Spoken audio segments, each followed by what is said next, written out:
ventania. Olha o barulho do vento.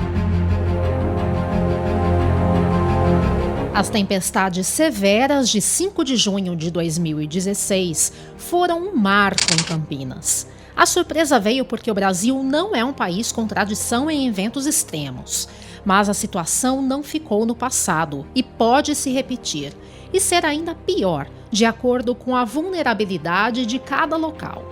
Como se preparar para os impactos econômicos e sociais, articular ações, divulgar os eventos, prever imediatamente os riscos em todo o país, são questões presentes na agenda dos cientistas. Na Unicamp, o Fórum Permanente, em 22 de junho, uniu pesquisadores de diversas unidades. Para pensar sobre os modos de reação necessários do ponto de vista da esfera pública, governamental, do ponto de vista da academia e dos diferentes setores sociais que estão envolvidos no acontecimento dos eventos extremos. Um exemplo de ação integrada é o SOS Chuva, coordenado pelo Instituto Nacional de Pesquisas Espaciais.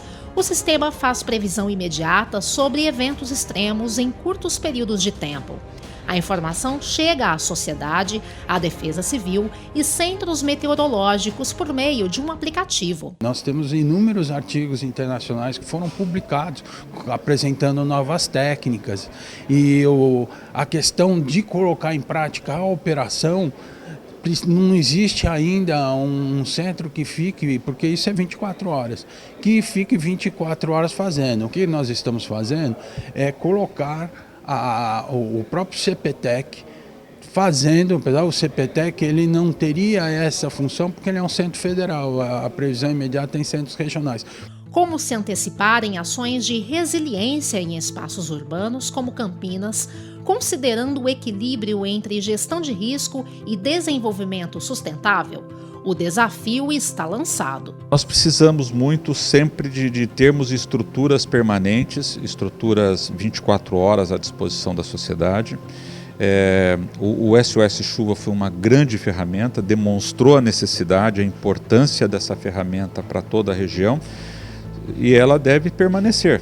Então, quer dizer, nós precisamos ampliar esse projeto não só para 2 anos, mas nós precisamos ter um projeto como o SOS Chuva de forma permanente na cidade de Campinas. E aí precisa da parceria das prefeituras, da universidade, da reitoria da universidade, do governo estadual, todos irmanados no sentido de que a gente efetivamente possa ter um trabalho permanente nesse sentido do SOS Chuva. A vulnerabilidade dos centros urbanos e investimentos ainda insuficientes em ferramentas de monitoramento agravam os eventos extremos. Existe necessidade de articulação entre cientistas, instituições e gestores.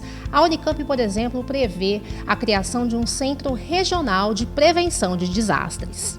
A grande questão hoje que nós trabalhamos intensamente aqui na Unicamp é no sentido de termos um centro regional para previsão imediata que integre todas as informações. É uma ciência nova nessa questão da linguagem, de como avisar as pessoas, como avisar de forma que as pessoas não entrem em pânico e sim recebam essas informações, se previnam, né? Não só dependendo da atuação da Defesa Civil, mas que as pessoas também tenham uma cultura, uma linguagem de como fazer para evitar os eventos intensos. Antônio Carlos Ufo, especialista em sistemas hídricos, sugere a redução de precipitações médias anuais, que pode amenizar enchentes, mas acentuar a falta de água. Isso impacta a economia e as migrações urbanas.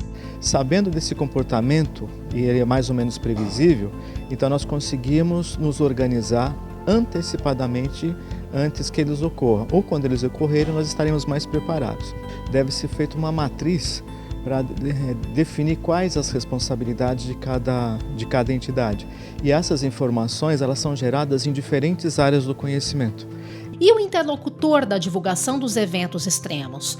Como passar a informação correta nas diferentes mídias, considerando conteúdo e linguagem? Normalmente as instituições de comunicação, como TVs, rádios, enfim, toda a estrutura de comunicação, fazem a intermediação, quer dizer, colocam para esse divulgador de ciência um público mais ou menos estabelecido pela própria instituição de comunicação, né? Mas nem sempre esse leitor é apropriado para essa informação que está chegando. Outros contornos, outros ambientes sociais que não as instituições de comunicação podem ser muito mais frutíferas para essa comunicação.